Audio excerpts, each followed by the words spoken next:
Have you ever felt like giving up, quitting, or losing hope?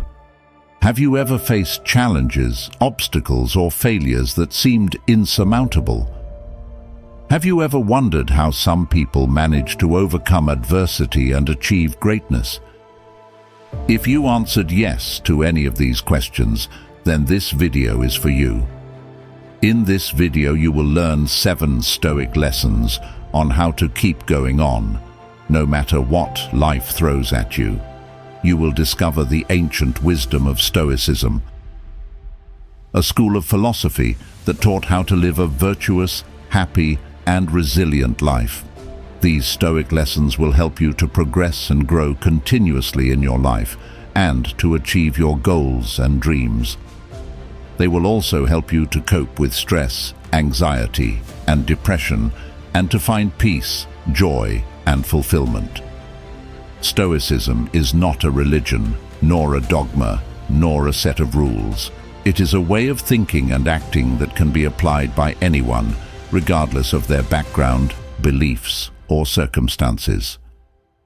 In this video, I will share with you 7 Stoic lessons that can help you to never stop growing and improving yourself. These lessons are based on the writings of the great Stoic thinkers, such as Epictetus, Seneca, and Marcus Aurelius.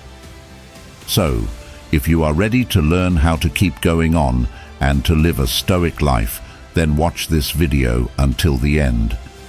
You won't regret it, and don't forget to like, share, and subscribe the channel. Lesson 1. Accept your fate. You should not waste your energy on things you can't control, but rather embrace whatever happens as part of the natural order of the universe. This does not mean that you should be passive or resigned to your situation. It means that you should focus on what you can control, which is your own thoughts, feelings, and actions. By accepting your fate, you free yourself from the anxiety, frustration, and anger that come from resisting reality. You also open yourself to the opportunities and possibilities that arise from every situation. For example, if you lose your job, you can either complain or blame others, or you can accept it as a chance to learn new skills, explore new careers, or start your own business. You also cultivate gratitude for what you have, rather than envy for what you don't have. You realize that everything that happens to you is a gift, a lesson, or a test that can help you to grow and improve yourself. But how do you accept your fate when it seems so unfair, painful, or cruel? How do you cope with the loss of a loved one, a serious illness, or a personal failure? The Stoics had a simple answer: by using your reason. Reason is the faculty that allows you to see things as they are, not as you wish they were. Reason is the tool that helps you to distinguish between what is in your power and what is not. Reason is the guide that leads you to act in accordance with your nature and your values. By using your reason, you can accept your fate as a part of the cosmic plan that is beyond your comprehension, but not beyond your trust. You can accept your fate as a challenge that tests your character, resilience, and wisdom. You can accept your fate as an opportunity that offers you a chance to learn, grow, and contribute. By using your reason, you can also change your perspective on your fate. You can see the positive aspects of every situation, the silver lining of every cloud, the hidden benefit of every difficulty. You can see the beauty in every moment, the joy in every experience, the value in every person. So, the next time you face a challenge or a setback, don't resist it, but accept it as part of your fate. See how you can use it to your advantage and be grateful for the opportunity to learn and grow. Lesson 2. Take action and lead by example. This means that you should not just talk about your ideals, but show them through your actions. Be a role model for others and inspire them with your courage, wisdom, and justice. As Marcus Aurelius said, Waste no more time arguing what a good man should be. Be one.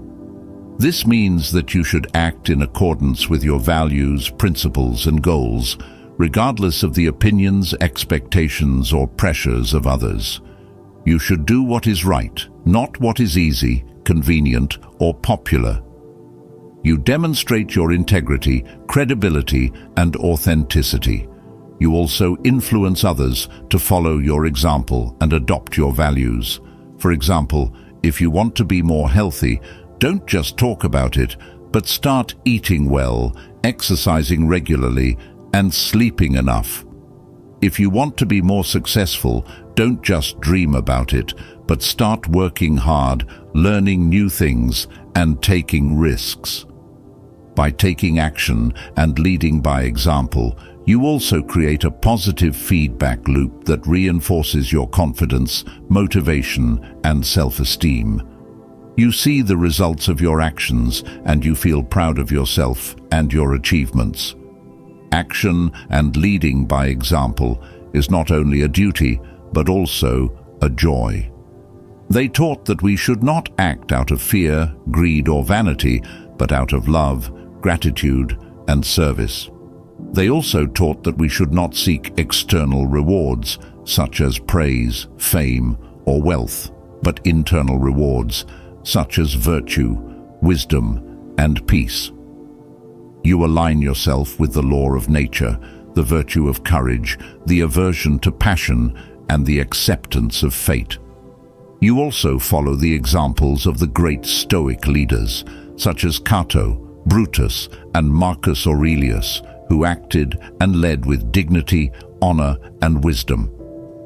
So the next time you have an idea, a goal, or a value, don't just talk about it, but act on it. Show others what you stand for and inspire them to do the same. Lesson 3. Be virtuous and put aside your ego. You should not let your pride, vanity, or greed get in the way of your moral excellence. Focus on what is right, not what is popular, profitable, or pleasing. As Seneca said, it is not the man who has too little, but the man who craves more, that is poor.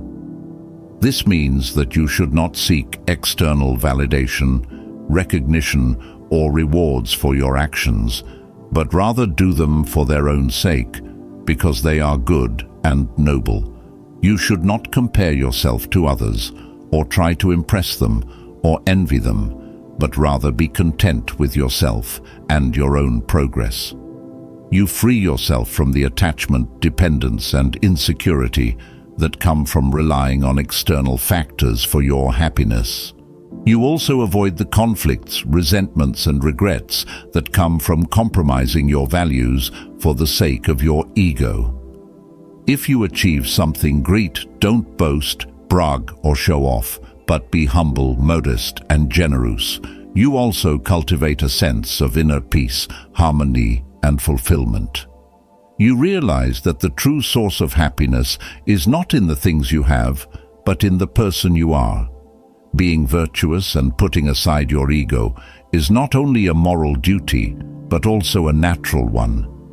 They taught that we are all part of a rational and providential cosmos, and that we should live in harmony with it, not against it. They also taught that we are all connected and interdependent, and that we should care for and cooperate with each other, not harm or compete with each other. You align yourself with the law of reason, the virtue of justice, the aversion to passion, and the acceptance of fate. You also follow the examples of the great Stoic sages, such as Socrates, Cato, and Seneca, who lived and died with dignity, honor, and wisdom. So the next time you face a choice, a temptation, or a challenge, don't let your ego dictate your actions, but let your virtue guide you. Do what is right, not what is easy, convenient, or popular. Lesson 4. Practice resilience when faced with failure. You should not let setbacks or mistakes discourage you, but rather learn from them and improve yourself. Remember that failure is an opportunity for growth, not a sign of weakness. As Seneca said, difficulties strengthen the mind as labor does the body. This means that you should not give up, quit, or blame others when things go wrong, but rather persevere, adapt, and overcome.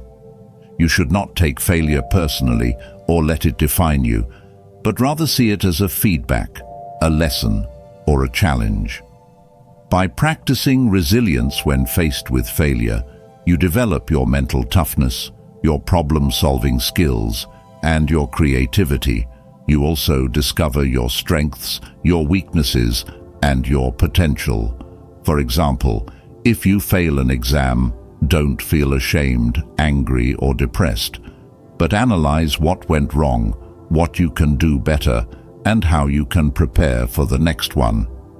If you lose a client, a job, or a relationship, don't dwell on the past, the regrets, or the what-ifs, but focus on the present, the opportunities, and the possibilities. You also create a positive mindset, a growth mindset, that enables you to see every situation as a chance to learn and grow, rather than a threat to avoid or escape. Failure is not a matter of external events, but of our own judgments and reactions.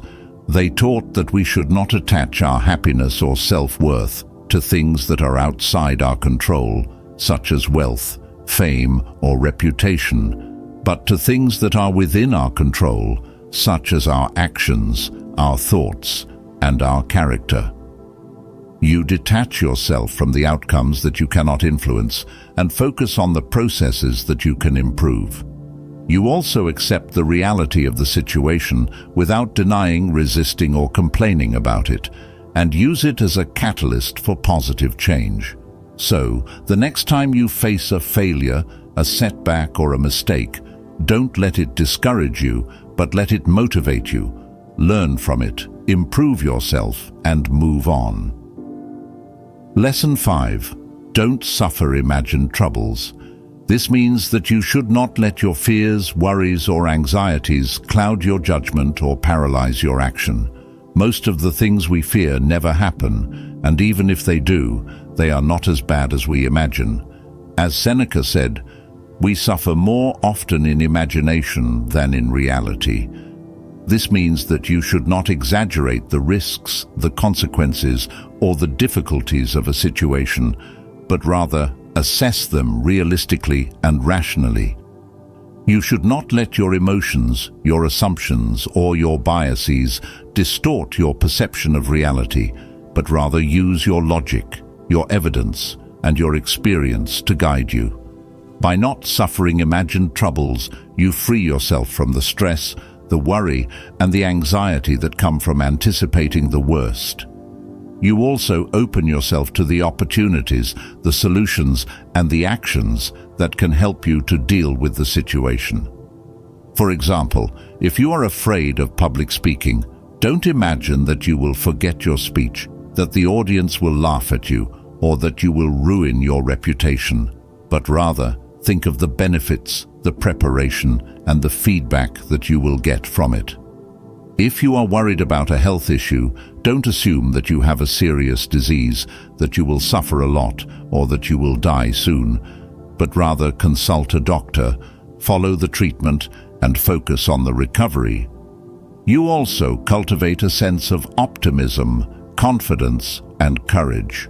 You realize that most of the things you fear are either unlikely, manageable, or beneficial, and that you have the power to overcome them.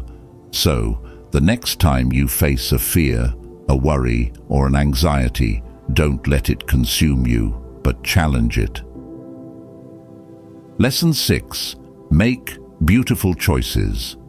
The sixth Stoic lesson is that you should not just do what is easy, convenient, or expected, but what is noble, honorable, and meaningful. Choose to live according to your values, not according to the opinions of others. As Marcus Aurelius said, the happiness of your life depends upon the quality of your thoughts. This means that you should not follow the crowd, the trends, or the norms, but rather follow your own heart, your own reason, and your own purpose. You should not settle for mediocrity, complacency, or conformity, but rather strive for excellence, growth, and authenticity. By making beautiful choices, you express your true self, your unique personality, and your individuality. You also create a positive impact on the world by contributing your talents, your skills, and your passions. For example, if you want to pursue a career, a hobby, or a cause that you love, don't let the fear, the doubt, or the criticism of others stop you, but go for it with all your heart, all your mind, and all your soul. If you want to make a difference in the world, don't wait for the perfect moment, the perfect opportunity, or the perfect partner, but start now, start small, and start with yourself. By making beautiful choices, you also cultivate a sense of joy, satisfaction, and fulfillment. You realize that the true source of happiness is not in the things you get, but in the things you give. Remember, the Stoics believed that the practice of virtue is enough to achieve eudaimonia, a well-lived life.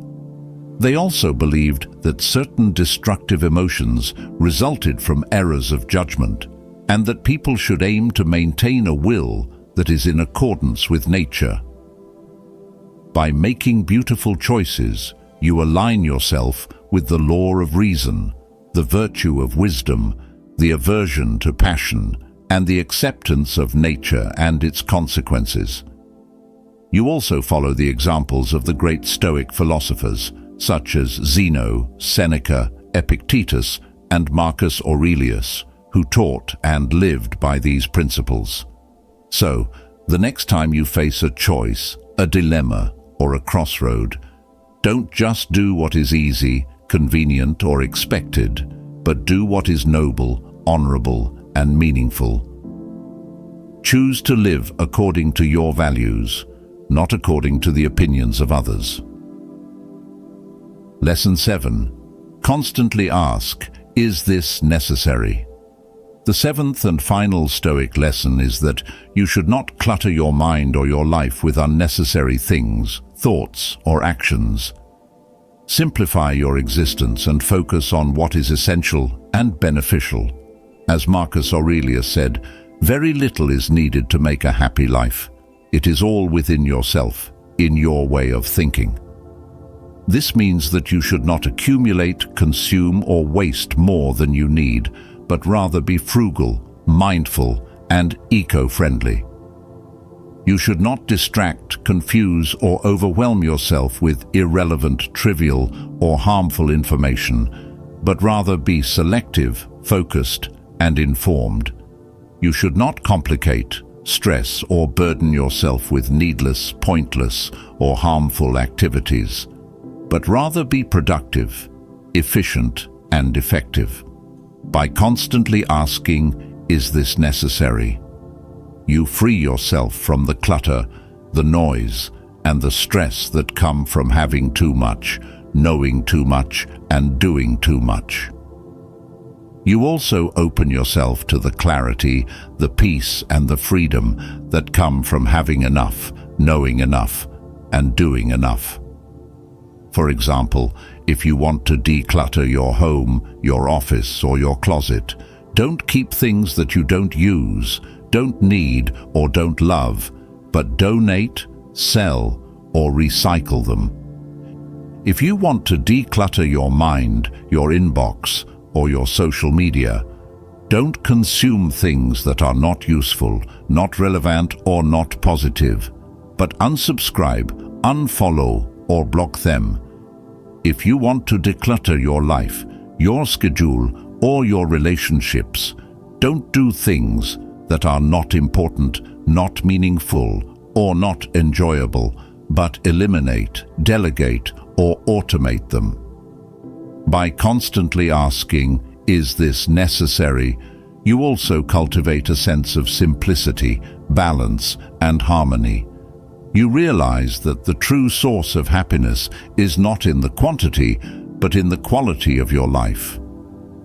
So, the next time you face a decision, a temptation, or a habit, don't just do it, but ask yourself, is this necessary? If the answer is no, then let it go. If the answer is yes, then do it well. These are the 7 Stoic lessons that can help you to never stop growing and improving yourself. They are not easy to follow, but they are worth it. They can help you to live a life that is not only good, but also beautiful. I hope you enjoyed this video and learned something new. If you did, please give it a thumbs up, leave a comment, and share it with your friends. And don't forget to subscribe to my channel for more videos like this. Thank you for watching, and remember, the good life is not something that happens to you, but something that you make happen.